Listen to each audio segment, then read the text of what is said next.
de una confrontación que el Señor Jesús tuvo con los líderes religiosos que representaban el sistema de religión judía de ese momento, que estaba basado en las obras. Los judíos, los fariseos, que era la principal religión en ese momento de los judíos, ellos habían tergiversado la ley, se habían desviado, eran encargados de cuidarla y habían modificado la palabra de Dios y habían conducido mal al pueblo. Y tienen un confrontamiento con el Señor Jesús en esta última semana del ministerio del Señor Jesucristo que tuvo aquí en la tierra. Este confrontamiento tiene su final el viernes en la crucifixión, o sea, estuvieron atrás de Jesús hasta que lograron llevarlo a la cruz, aunque obviamente esto era un plan de Dios. El pecado de estos hombres fue usado y la maldad para cumplir el propósito de Dios, pero hasta la cruz es cuando se culmina este confrontamiento que Marcos narra en este capítulo 11, en la última parte, y todo el capítulo 12 nos narra este confrontamiento que tiene el Señor Jesús contra los principales líderes de esta religión, los escribas y los fariseos, los sacerdotes y los ancianos. Estos hombres atacaban a Jesús, mis hermanos, porque odiaban a Jesús realmente. La pregunta es: ¿por qué lo odiaban? Bueno, primero porque por lo que predicaba el Señor Jesús. El Señor Jesús, si ustedes recuerdan, predicaba en contra de las obras que ellos estaban haciendo. Les decía generación de víboras, hipócritas, porque se enfocaban en la religión, pero su corazón estaba en pecado. Entonces, al confrontarlos, pues obviamente estos líderes religiosos, siendo la principal autoridad de la religión en ese momento, pues estaba muy molesta. El Señor Jesús los confrontó con estas predicaciones, pero no solamente por la enseñanza. Ustedes recuerdan que un día antes de esta primer confrontación que va a haber, el Señor Jesús entró al templo y les tiró las tiendas de los cambistas, que era el cambio de moneda con el que lucraban, para de esa manera vender la adoración a Dios y vender la fe. Por eso el Señor Jesús les había dicho un día antes: esto que debió de haber sido llamado casa de oración, casa de Dios, es y parece una cueva de ladrones. Entonces, estas personas, estos líderes, ahora querían matarlo porque les había quitado autoridad delante del pueblo, pero además les había quitado el negocio con el que estaban lucrando. Les tiró todo el negocio, todo lo que estaban usando la fe para lucrar, se los quitó y les quitó la autoridad. Por eso es que querían matarle. Y de ahí se deriva esta confrontación en la última semana, que va a abarcar varios temas. Y el texto de hoy, que leyó nuestra hermana, los líderes religiosos tratan específicamente un tema y tratan de atacar la autoridad de Jesús. Ese es el punto medular. ¿Cómo lo atacamos? Pues vamos a atacar su autoridad, y es lo que da título al estudio de hoy: el ataque en contra de la autoridad de Jesús, o ataque a la autoridad de Jesús. Y lo podemos estudiar en tres encabezados diferentes. El versículo 27 al 28 habla acerca de la provocación de los líderes religiosos a Jesús, cómo van y lo provocan, cómo van y lo confrontan. Después, en el versículo 29 hasta el 33, es la respuesta del Señor Jesús ante estos ataques, cómo respondió el Señor Jesús. Y finalmente la última parte, o la segunda parte del versículo 33, nos enseña el límite de la paciencia del Señor Jesús. Entonces vamos a verlo de esa manera. Vamos a ver en primer lugar, el primer encabezado, la provocación de los líderes religiosos a Jesús. Acompáñame nuevamente al versículo 27. Dice: volvieron entonces a Jerusalén, y andando él por el templo, vinieron a él los principales sacerdotes, los escribas y los ancianos, y le dijeron: ¿con qué autoridad haces estas cosas? ¿Y quién te dio autoridad para hacer estas cosas? Si ustedes recuerdan un poquito en qué parte de la semana vamos, el Señor Jesús llega primero a Jerusalén con la famosa entrada triunfal, que le llaman, donde le pusieron las palmeras y estos ramos y los mantos. Ese mismo día el Señor Jesús regresa a Betania, al otro día vuelve a Jerusalén en la mañana, tiene este encuentro con la higuera que maldice, que no era más que una señal del juicio que vendría sobre Jerusalén, sobre Israel. Y más tarde va al templo y ahí es donde enfrenta y reprende a los judíos y al sistema religioso por obras que estaban llevando. Esa tarde sale otra vez de Jerusalén, regresa al próximo día. En la mañana da, usando la higuera nuevamente, una enseñanza acerca de la importancia de la oración a los discípulos, que fue lo que vimos hace 8 días. ¿Sí se acuerdan? Hace 8 días estuvimos viendo el tema de la oración. Y después de la oración se van nuevamente al templo. Y aquí es donde se da lugar el confrontamiento con estos líderes religiosos.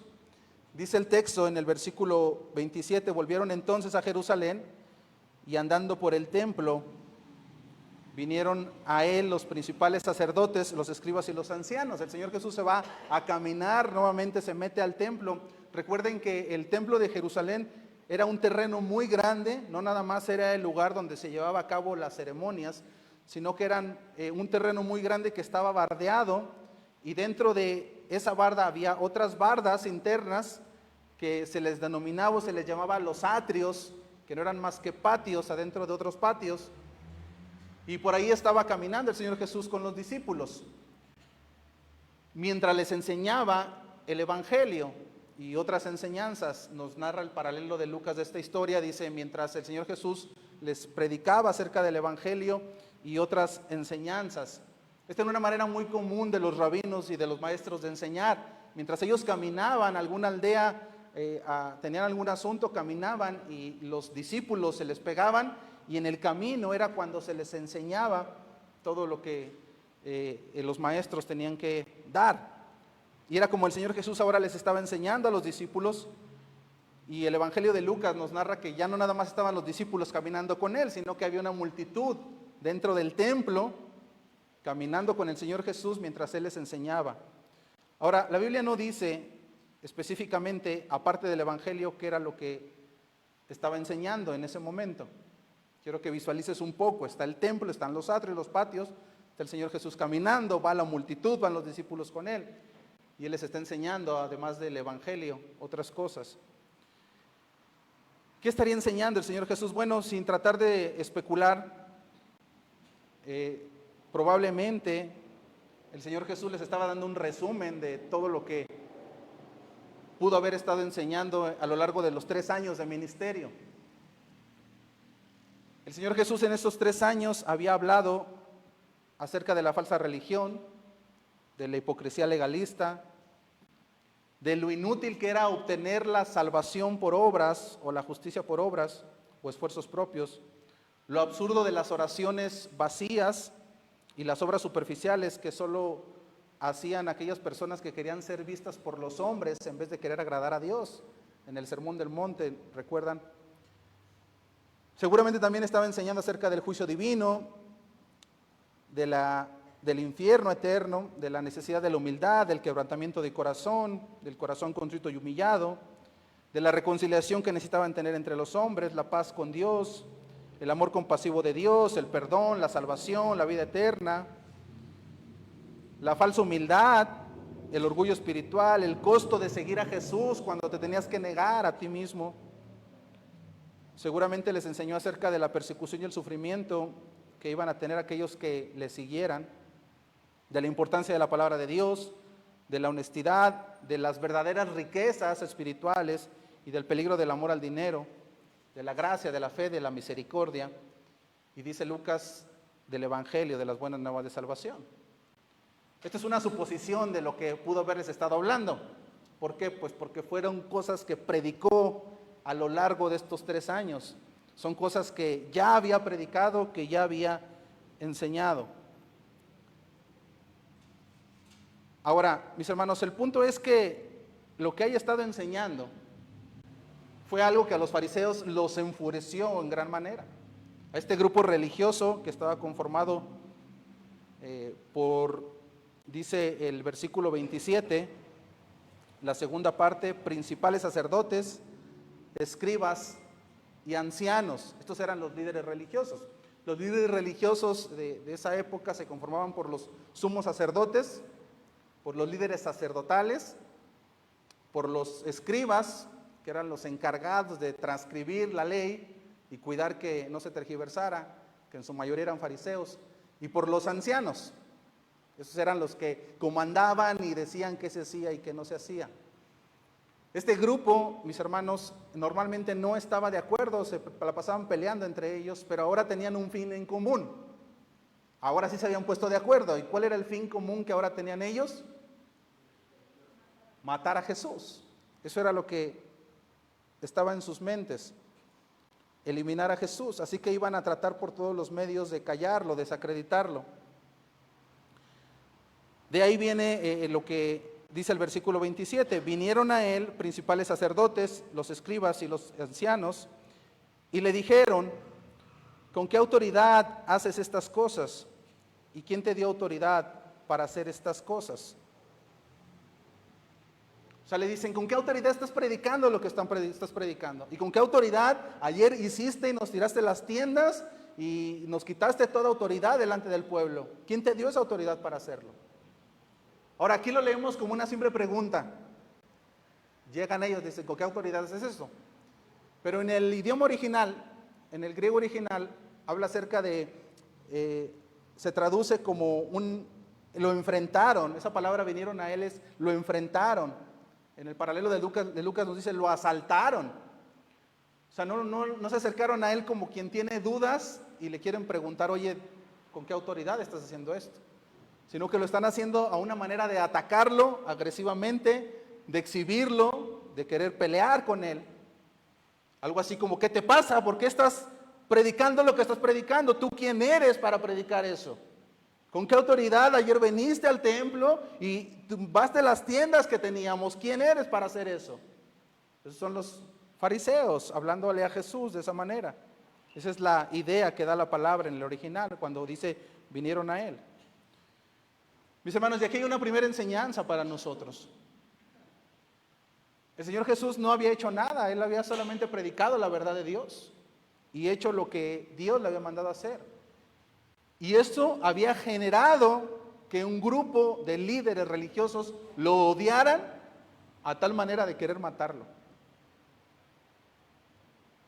Cuando tú prediques la Biblia, amado hermano, y cuando tú vivas lo que Jesús dice que debemos de vivir,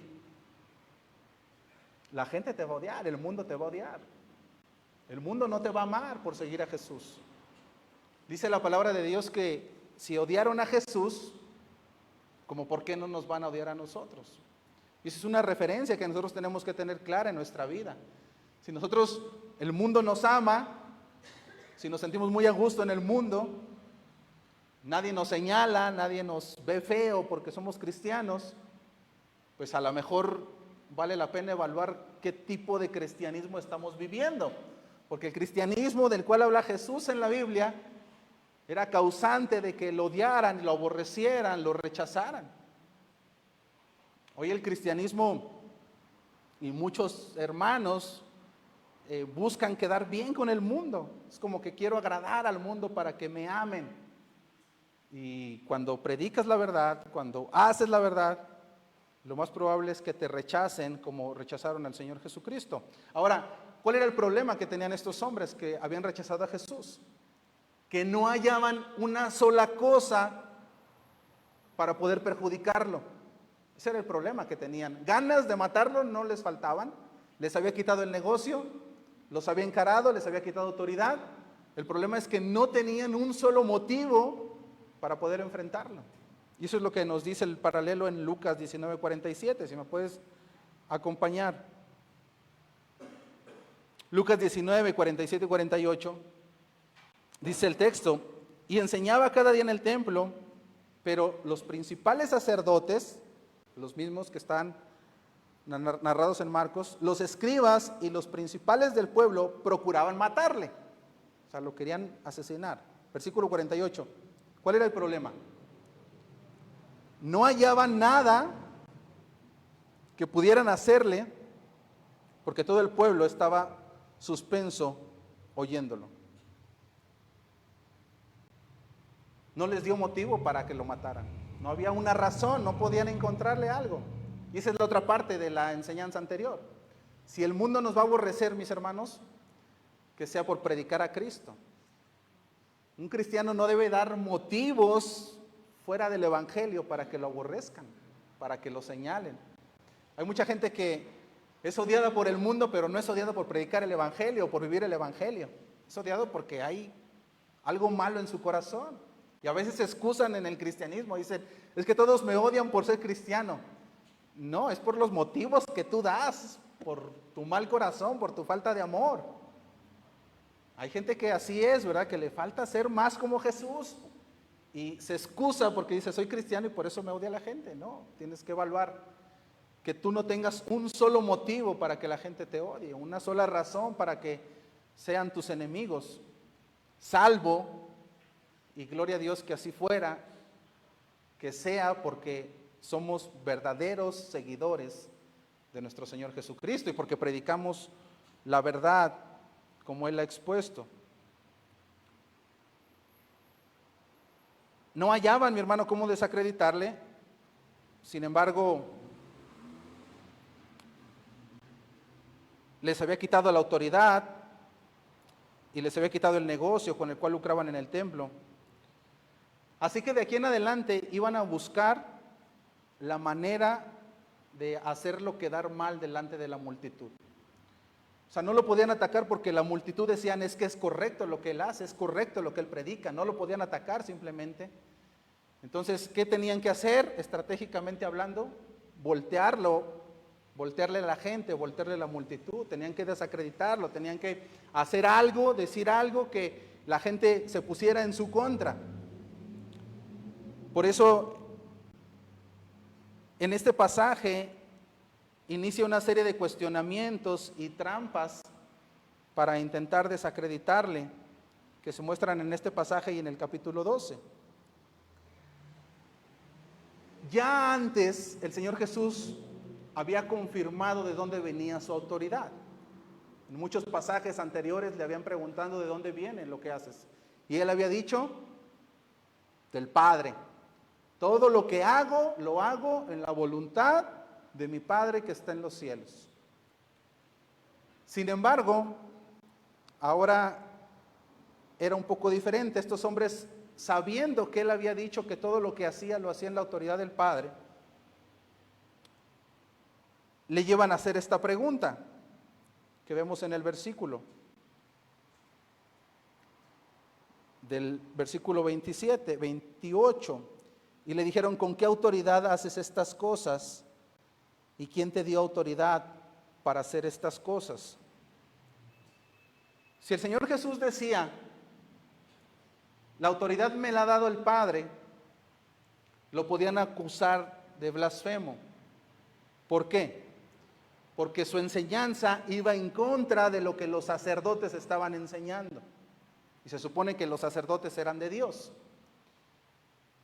Su actuar un día antes de entrar al templo y voltear las tiendas iba en contra de los estatutos estipulados por los sacerdotes judíos. Entonces era como decir, lo que yo estoy haciendo, Dios me lo ha mandado. Y ellos iban a decir, Dios no te puede haber mandado algo en contra de sus propios sacerdotes. Entonces, al poner a Dios como autoridad, estás blasfemando contra Dios. Y la forma de pago a alguien que blasfemaba contra Dios era la muerte. Era una muy buena estrategia la de los fariseos. Si lo pensamos fríamente y maléficamente, era una muy buena estrategia decirle esta pregunta: ¿quién te dio autoridad? En su mente decían, va a decir que del Padre, y ahí vamos a decir, estás contradiciendo al Padre porque nosotros somos los sacerdotes, están contradiciendo la doctrina, estás contradiciendo lo estipulado en el templo, y estás diciendo que eso te lo dio Dios, por tanto estás blasfemando contra Dios y la blasfemia es pago de muerte. Una pregunta difícil que les hacen estos hombres a Jesús. Sin embargo, el Señor Jesús contesta con toda la sabiduría. Y eso es lo que nos lleva a un segundo encabezado, la respuesta de Jesús. Vamos a ver cómo responde Jesús a estos ataques. Versículo 29. Dice el texto, Jesús respondió, les dijo, os haré yo también una pregunta. Respondedme y os diré con qué autoridad hago estas cosas. ¿El bautismo de Juan era del cielo o de los hombres? Respondedme. Entonces ellos discutían entre sí, diciendo, si decimos del cielo, dirá, ¿por qué pues no le creísteis? Y si decimos de los hombres, pero temían al pueblo, pues todos tenían a Juan como un verdadero profeta. Así que respondiendo dijeron a Jesús, no sabemos. El Señor Jesús les contesta con otra pregunta. Y no es que el Señor Jesús estaba evadiendo o fuera grosero, era una forma rabínica de contestar los cuestionamientos filosóficos de la época. Alguien te hacía una pregunta y tú podías contestar con otra pregunta a fin de profundizar más en el tema, y es lo que hace el Señor Jesús aquí. Le preguntan con qué autoridades es estas cosas, y Él dice, yo también les voy a preguntar algo. Si me lo contestan, yo también les contestaré. Y les dice, ¿el bautismo de Juan era del cielo o era de los hombres? Con esta pregunta, mis hermanos, los puso entre la espada y la pared. ¿Por qué? Juan el Bautista había sido el precursor, el profeta del Mesías. Y era el profeta más grande de todos los tiempos. Y la multitud lo consideraba profeta de Dios. Y entonces el Señor Jesús les dice, ¿el bautismo de Juan de dónde era? Y al hablar del bautismo de Juan, el Señor Jesús no se refiere al hecho de sumergirlos como lo hacía el profeta Juan, sino que hablaba de lo que había detrás del bautismo de Juan. Si nosotros hablamos del bautismo cristiano, nosotros no nos referimos en la importancia de sumergirte al agua, sino de lo que simboliza el sumergirte al agua. Cuando tú te bautizas, lo importante no es el hecho de meterte al agua o la acción, la obra, eso no trae salvación, ni limpia de pecados, para los que están llevando clases de bautismo ahorita. Pero el símbolo de eso es que estás reconociendo a Jesús y que estás muriendo tú también juntamente con Cristo tus pecados para tener un nuevo nacimiento, o que ya lo hiciste. Y el bautismo es la manera física nada más de mostrar lo que tú ya has creído, que Cristo muere en ti. Entonces el hablar del bautismo no solamente es hablar del hecho de bautizarse, sino de la predicación, la enseñanza y la creencia de todo lo que hay detrás de ello. Cuando el Señor Jesús habla del bautismo de Juan, está hablando de la enseñanza de Juan,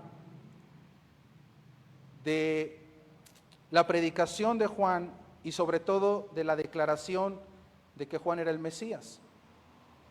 Entonces Jesús está desafiando a los líderes y está diciendo, lo que Juan enseñaba y predicaba acerca de Cristo y acerca del arrepentimiento, ¿era una enseñanza del cielo o era una enseñanza del hombre?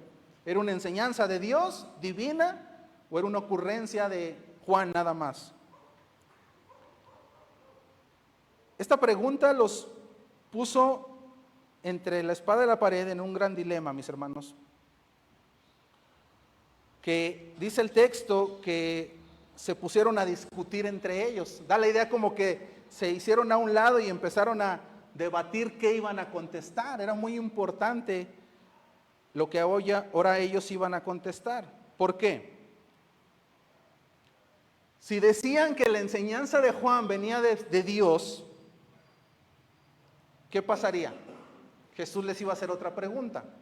¿Cuál era esa pregunta? ¿Y por qué no la creyeron?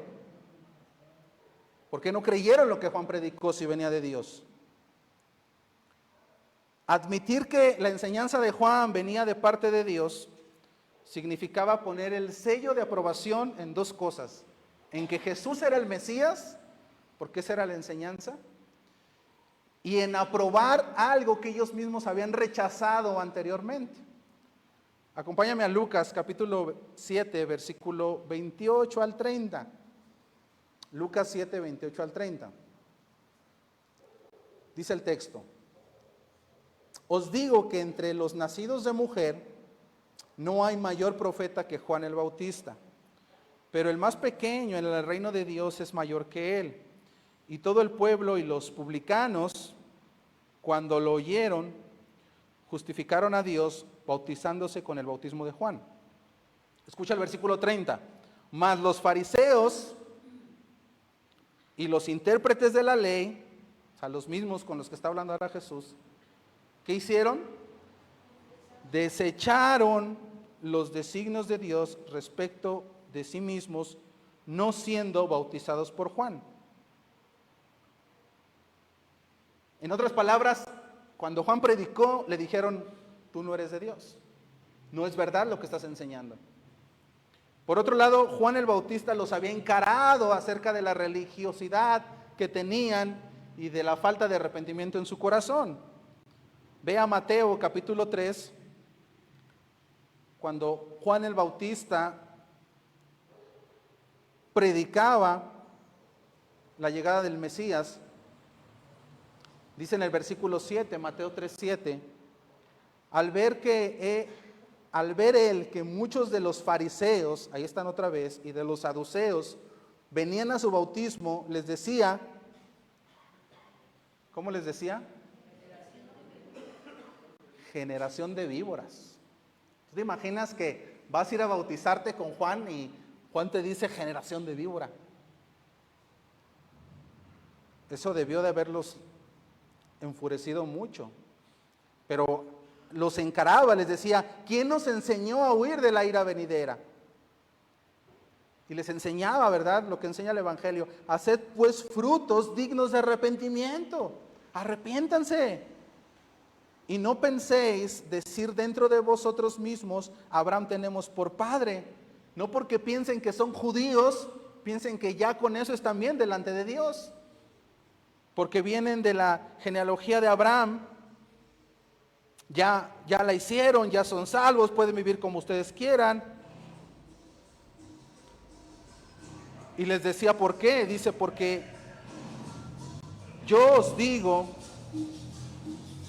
que Dios puede levantar hijos a Abraham aún de estas piedras.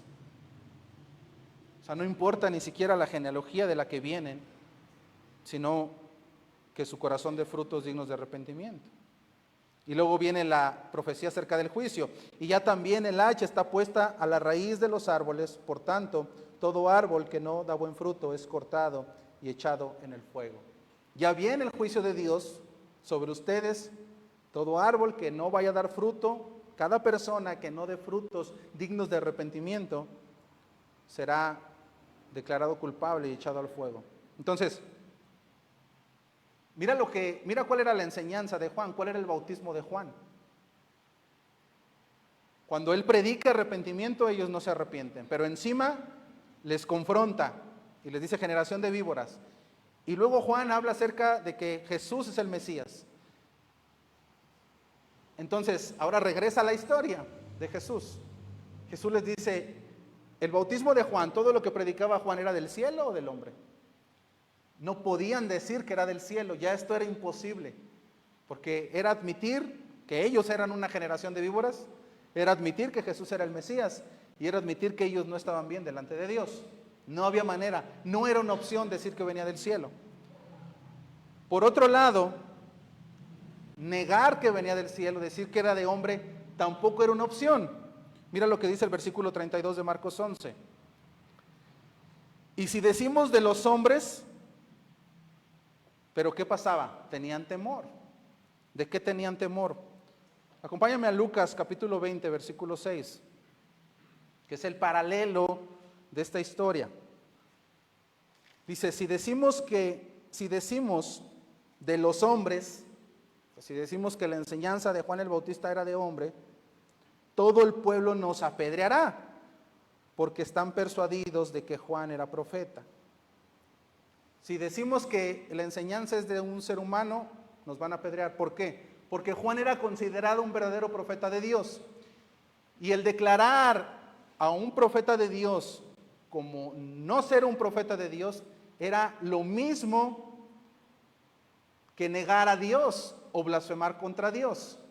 Si yo negaba que un verdadero profeta de Dios no era profeta de Dios, era similar a negar a la deidad de Dios o a Dios mismo o blasfemar contra Dios. Y eso se pagaba ¿con qué? Con muerte. Eran apedreados. Por eso ellos dicen, si decimos que de los hombres, ¿qué les tocaba? Ser apedreados. Era como decir que Dios no existía. Así que no tenían alternativa. Ve la sabiduría del Señor Jesús, con una sola pregunta los acabó. ¿Quieren que les responda? Ustedes respóndanme entonces. El bautismo de Juan, la enseñanza, la predicación de Juan, ¿es de Dios o del hombre? No podían decir que era de Dios, no podían decir que era del hombre, ninguna de las dos opciones que tenían era viable para ellos. Así que respondieron la única forma en la que podrían haber respondido. Versículo 33, la primera parte. Así que respondiendo dijeron a Jesús, ¿qué respondieron? No sabemos. Y aún el responder no sabemos, mis hermanos, era algo bien difícil para ellos porque estos hombres eran orgullosos, eran egoístas, se veían ellos mismos como expertos, como que sabían todo. Entonces el decir no sabemos era algo difícil aún. Mis hermanos, y eso es lo que pasa cuando los ideas, los pensamientos y las filosofías del mundo se enfrentan a la verdad bíblica. Y eso es lo que también nos dice y nos enseña que la Biblia no tiene errores. Cualquier filosofía, cualquier pensamiento ideológico que vaya en contra de las Escrituras, tarde o temprano se va a contradecir. Tarde o temprano va a llegar a un punto de decir, no sabemos. Por eso todas estas ideas que hoy hay ahorita que están metiendo a las escuelas, que están enseñando a los niños desde los libros de primaria, cuando los empiezan a confrontar acerca de las verdades bíblicas, ¿qué dicen ellos? No tenemos un argumento para respaldarlo. No sabemos. Y cuando tú ves la Biblia, a la luz de los años, no se contradice en nada. Eso es lo que nos asegura también, parte de lo que nos asegura que es palabra de Dios. Ninguna verdad, mi hermano, podría ser tan perfecta, a menos que sea absoluta. Cuando te dicen, ¿tú tienes la verdad absoluta? Sí. ¿Dónde está? Aquí está. Esta es la verdad absoluta. Demuéstrame. Y entonces tú le dices, tú demuéstrame que no es cierto. O sea, el problema, mis hermanos, es para el que no cree en la palabra. Esa persona tiene que demostrar la contradicción de la Biblia y no la han encontrado, a pesar de que es el libro más atacado, que ha querido el mundo, ¿verdad?, contradecir la idea de la Biblia, pues no pueden. ¿Por qué? Porque no tiene contradicciones.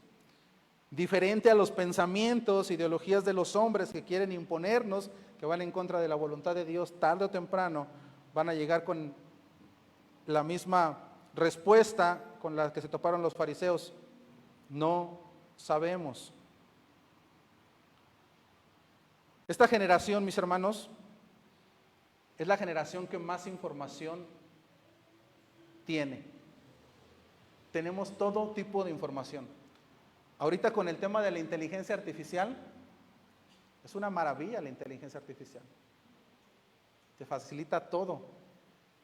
Hay información de lo que quieras. Pero también es la generación que más mal informados están.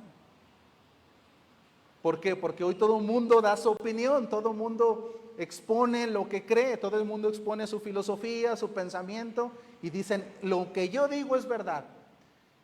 Y ahorita la generación en la que estamos, mis hermanos, está enseñando en que Cada quien puede expresar su opinión y vamos a respetar la opinión de cada quien, aunque esta opinión sea una locura y vaya en contra de las escrituras bíblicas. Eso es lo que hoy estamos viendo. Y eso es lo que los jóvenes hoy están creciendo y muchos adultos hoy tienen este pensamiento. Escuchan un TikTok, ven una página de internet, salió alguien opinando sobre cualquier tema y dan por sentado que es así y que es verdad. Mis hermanos, tenemos que tener mucho cuidado con lo que escuchamos, porque toda filosofía, todo pensamiento que va en contra del pensamiento de la Escritura, tarde o temprano va a decir, no sabemos. Así que ante tal cuestionamiento, a estos hombres no les quedó más que decir, Señor, no sabemos. Y lo único que les esperaba era recibir la condenación del Señor Jesús, y es lo que nos lleva a nuestro último encabezado, el límite de la paciencia de Jesús. Versículo 33, la segunda parte. Dice, así que respondiendo dijeron a Jesús, no sabemos. Escucha esto, entonces respondiendo Jesús les dijo, tampoco yo os digo con qué autoridad hago estas cosas. Mis hermanos, el Señor Jesús ya no les daría más información acerca del reino de los cielos para salvación. Se había acabado. El Señor Jesús estuvo en 3 años teniendo comunión con los hombres, enseñándole la palabra de Dios, haciendo milagros, mostrando su deidad, probando que Él era el Mesías. Pero hasta aquí llegaría su enseñanza sobre estas personas. Acompáñame a Juan capítulo 12, versículo 25. Juan 12, 25. Dice el texto, entonces Jesús les dijo, aún por un poco está la luz entre vosotros. ¿Quién era la luz? Aún por un poco está la luz entre vosotros. Andad entre tanto que tenéis luz. O sea, ahorita es la oportunidad que te acerques a la luz. Para que no os sorprendan las tinieblas, porque el que anda en tinieblas no sabe a dónde va. Versículo 36, otra vez. Entre tanto que tenéis luz, o sea, esto habla de un periodo de tiempo, pero ahorita que está la luz, creed en la luz. ¿Para qué? Para que seáis hijos de la luz. Está hablando en primera persona, refiriéndose a Él como la luz. Y les está diciendo, ahorita que hay oportunidad, que la luz está aquí, acérquense a la luz para que crean en la luz y sean hijos de luz. En otras palabras, ahorita que está Dios con ustedes, busquen a Dios para que puedan salvarse y ser hijos de Dios. Mis hermanos, pero ese tiempo había llegado para los fariseos. El Señor Jesús ya no echaría perlas a los cerdos, como dice en otra enseñanza. ¿Qué es eso de echar perlas a los cerdos? Que aquel que no quiere, que rechaza, que blasfema la palabra de Dios, dice Dios, ya no le prediques. Si está insultando, si el predicar le está haciendo causa de blasfemar, de insultarte, de dañar el nombre de Cristo, dice, no eches perlas a los cerdos, no todos van a recibir el evangelio de verdad. Y esta es la enseñanza quizá más fuerte de este pasaje. ¿Cuál es la enseñanza? Mis hermanos, la paciencia de Dios tiene un límite. La paciencia de Dios tiene un límite. Hay personas que se les habla la palabra una y otra vez y la rechazan con mucha dureza. Y lo que nos enseña este texto es que cuando ya hay ese rechazo, va a llegar un momento en el que Dios también los va a abandonar. Es como que, está bien, no quisieron escuchar, pues la paciencia de Dios tiene un límite para que nosotros cambiemos nuestro corazón. Y eso es algo que Dios nos habla desde el Antiguo Testamento. Nosotros podemos ver cómo al pueblo de Dios, Dios le habló una, otra y otra vez, y el pueblo que hacía, endurecía su corazón. Vamos a ver algunos pasajes, Nehemías 9:30, que nos muestran que la paciencia de Dios tiene límite para los inconversos. Dice el versículo 30, esta es una oración que hacen el pueblo que había sido cautivo a los babilónicos y ahora había regresado a Israel. Y ellos entienden que sus generaciones pasadas habían rechazado a Dios. Dice el versículo 30, le soportaste por muchos años. Fíjate que Dios es paciente. Dice, por muchos años le soportaste y les testificaste con tu espíritu por medio de tus profetas. O sea, en otras palabras, Dios, nosotros entendemos que a nuestras generaciones pasadas tú les hablaste por muchos años por medio de tus profetas. ¿Y qué hizo el pueblo? Pero no escucharon, por lo cual los entregaste en mano de los pueblos de la tierra. O sea, llegó un momento en el que Dios dijo ya y los entregó. A través del profeta Jeremías, Dios también le recordó a su pueblo esta misma enseñanza, versículo 7 del capítulo 11 de Jeremías 11, 7. Vamos a estar 7, 8 y luego nos brincamos al versículo 11. Porque solemnemente protesté a vuestros padres el día que les hice subir de la tierra de Egipto, amonestándoles desde temprano y sin cesar hasta el día de hoy, diciendo, oíd mi voz. Pero ¿qué pasó? Versículo 8, pero no oyeron, ni inclinaron su oído.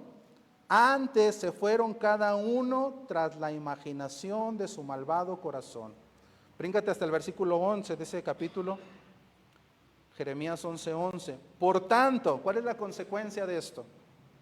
Así ha dicho Jehová, he aquí yo traigo sobre ellos mal del que no podrán salir y clamarán a mí y no los oiré.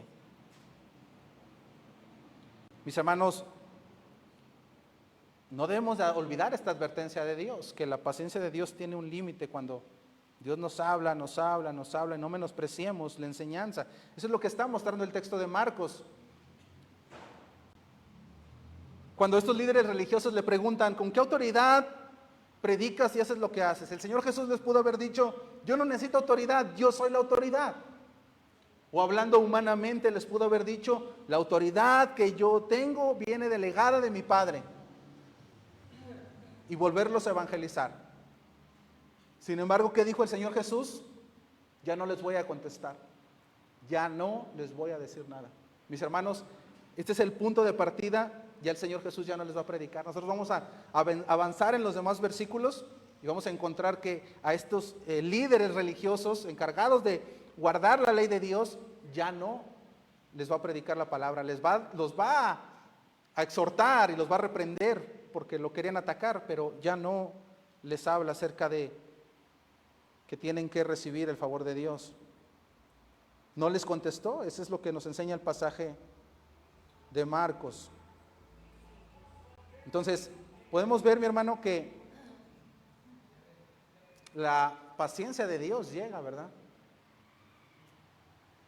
Nos habla otra vez, de una manera, de otra manera, es muy paciente. ¿Y nosotros qué pensamos? No pasa nada. Ya antes lo hice, no me pasó nada, puedo volver a hacerlo, no me va a pasar nada. Pero luego vemos los pasajes bíblicos, mi hermano, si al pueblo de Dios cerró su oído, ¿qué te hace pensar que a nosotros no? O al inconverso, ¿verdad? Cuando no queremos cambiar lo que Dios nos está hablando. Una muy dura enseñanza, mis hermanos, para estos hombres, estos fariseos y líderes religiosos que querían atacar la autoridad de Jesús. ¿Qué aplicaciones podemos obtener de este pasaje, mis hermanos? Quiero darte un par de aplicaciones. Mis hermanos, en ese momento fue atacada la autoridad de Jesús, pero hoy en día el mundo sigue atacando a la autoridad de Jesús. No fue algo que nada más pasó en ese momento. Hoy el mundo sigue atacando y cuestionando la autoridad de Dios. ¿Cómo? Pues con todas las filosofías, movimientos, ideologías que niegan las Escrituras. Todos los pensamientos de filosofía, incluso psicológicos. Hoy hay mucha gente que dice, estoy mal, voy con el psicólogo. Y el psicólogo te enseña algo probablemente que vaya en contra de las Escrituras. ¿Y eso qué significa? Que están atacando la verdad de Jesús, la autoridad de Jesús. Si yo digo algo contrario a lo que la Biblia dice, estoy atacando la autoridad de Jesús. Eso es lo que hoy vemos en la televisión, en internet, un montón de ideas, un montón de filosofías que atacan la verdad de Jesús. Pero nosotros como cristianos, a veces también atacamos la verdad de Jesús. ¿Cómo? No, yo jamás haría eso. Mis hermanos, cada que desobedecemos a Dios, cada que no guardamos su palabra, ¿qué hay en el fondo? ¿Qué hay detrás de la desobediencia? Estamos atacando a la autoridad de Jesús. O sea, estamos diciendo, lo que dijo Jesús no es verdad, porque no lo estamos haciendo. La verdad es lo que yo digo, por eso yo voy a hacer lo que yo quiero hacer. Entonces, detrás de cada desobediencia, mi hermano, no es solamente el hacer lo malo, el pecar y no pasa nada. Lo peor de eso es que yo estoy atacando directamente la autoridad del Dios soberano y todopoderoso. Eso es lo terrible de pecar. Y eso es lo terrible de vivir en pecado y de que no hacer, de no querer hacer lo que Dios nos manda hacer. Cuestionamos la autoridad de Jesús quizá desde una manera inconsciente. Entonces, la pregunta para nosotros hoy sería, ¿qué tanto cuestionamos y atacamos la autoridad de Jesús? No con nuestras palabras, sino con nuestros actos y con nuestra forma de vivir. ¿Qué tanto atacamos la autoridad de Jesús? Y una segunda aplicación, mis hermanos, es que esa autoridad que Jesús recibió del Padre, esa autoridad Jesús se la delegó a los discípulos. Y hay autoridad, hay parte de esa autoridad que solamente se la delegó a un grupo, que fue la de hacer milagros, echar fuera demonios, hacer sanidades fuera de lo normal. Esto fue una autoridad delegada para un cierto grupo de discípulos nada más. Pero hubo una autoridad delegada que se le delegó a todos y a todos los cristianos hasta el día de hoy. ¿Cuál es esa autoridad? La de enseñar y proclamar la verdad de Dios. En Tito 2:15 dice la palabra de Dios: esto habla y exhorta y reprende con toda autoridad, nadie te menosprecie. A los creyentes, mis hermanos, a ti y a mí, se nos ha delegado la autoridad de Jesús. ¿Cuál? ¿La de hacer milagros, señales y prodigios? No. La de predicar la palabra de Dios. Tú y yo somos los responsables, los instrumentos de Dios, de que la verdad de Dios se siga proclamando por todo el mundo. Nos quejamos mucho, mi hermano, del pecado, de lo malo que hay en el mundo, de las autoridades, de todo lo que pasa hoy en día. Y lo único que va a cambiar eso, ¿qué es? El Evangelio de Cristo. Y aunque lo sabemos y lo decimos aquí entre nosotros, no vamos y lo predicamos. En Romanos 10:14 dice: ¿cómo pues invocarán a aquel en el cual no han creído? ¿Y cómo creerán en aquel de quien no han oído? ¿Y cómo irán sin haber quien les predique? Entonces, esa autoridad que le preguntaron al Señor Jesús ese día, ¿con qué autoridad haces esto? Con la autoridad del Padre. Y esa misma autoridad Dios te dio, ¿de qué? De hablar las buenas nuevas de salvación. Somos los instrumentos, nosotros tenemos esa autoridad hoy de Jesús. Y llévate esto, mi hermano, que oremos porque Dios nos ayude a que esa autoridad que nos ha dado la podamos emplear, la podamos vivir, la podamos poner por obras.